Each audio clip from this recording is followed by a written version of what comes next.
नमस्कार दोस्तों, मोहन भागवत जब भी कोई बयान देते हैं उन्हें कई कसौटियों पर जांचा और परखा जाता है। ऐसे में उनका ताज़ा बयान बीजेपी और संघ विरोधियों को पच नहीं रहा है। विरोध की थोड़ी सी भी गुंजाइश होती तो विपक्ष हंगामा खड़ा कर देता, लेकिन अब विरोधी भी नहीं समझ पा रहे हैं कि ये संघ का बदलता स्टैंड है या फिर वक्फ कानून पर देश भर में हो रहे विरोध प्रदर्शन को शांतिपूर्ण तरीके से खत्म करने का प्लान। सामाजिक स्तर पर कम से कम मंदिर, पानी, स्मशान सबके लिए एक हो। एक मंदिर, एक कुआं और एक शमशान वाले उनके बयान का निष्पक्ष विश्लेषण करें तो पाते हैं कि 21वीं सदी में जाति व्यवस्था प्रचलित नहीं है, लेकिन आपको ये जानकर हैरानी होगी कि आज भी भारत इसका प्रकोप झेल रहा है। लोगों की मानसिकता आज भी वही है जो सैकड़ों साल पहले थी। यही वजह है कि संघ प्रमुख मोहन भागवत का एक मंदिर, एक कुआं और एक शमशान की अपील करना ये दर्शाता है कि हिंदू समाज में जाति का जहर किस हद तक घुला है।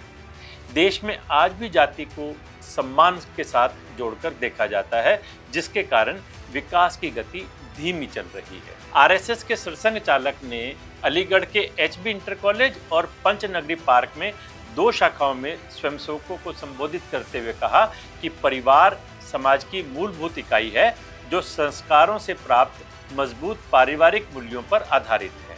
उन्होंने राष्ट्रवाद और सामाजिक एकता की नींव को मजबूत करने के लिए त्योहारों को सामूहिक रूप से मनाने की सलाह भी दी। इसके साथ ही उन्होंने जातीय भेदभाव खत्म कर सामाजिक एकता बनाने की अपील की है।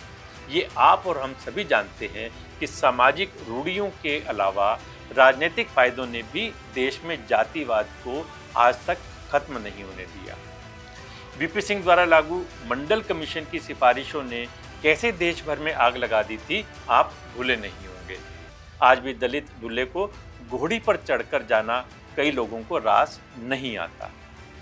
ऐसी कई घटनाएं हैं जिनमें लेटेस्ट आगरा की घटना है। इसके अलावा मध्य प्रदेश के दमोह में बग्घी पर बैठने पर दलित दूल्हे की पिटाई कर दी गई। इतना ही नहीं, मंदिर भी भेदभाव से अछूते नहीं हैं। अभी हाल ही में पश्चिम बंगाल के गिदा ग्राम के शिव मंदिर में सदियों के बाद दलितों को एंट्री मिली, जिससे वहाँ की ऊंची जाति के लोग नाराज हैं और उन्होंने मंदिर में जाना ही छोड़ दिया है। अब आप खुद ही अंदाज़ा लगा लीजिए कि सनातन धर्म में जातिवाद का जहर कितना गहरा है।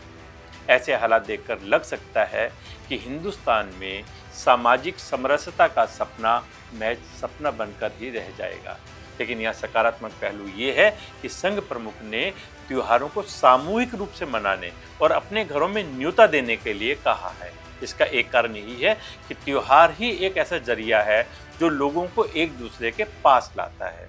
इन अवसरों का इस्तेमाल भेदभाव मिटाने के लिए किया जाए तो शायद छुआछूत मिटाने और समरसता के साथ भारत की एकता और अखंडता के सपने पूरे हो जाएंगे।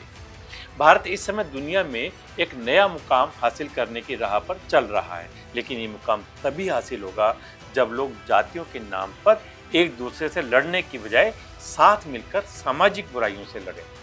दोस्तों, आप और हम सब इस सामाजिक समरसता के आंदोलन में भागीदार हो सकते हैं।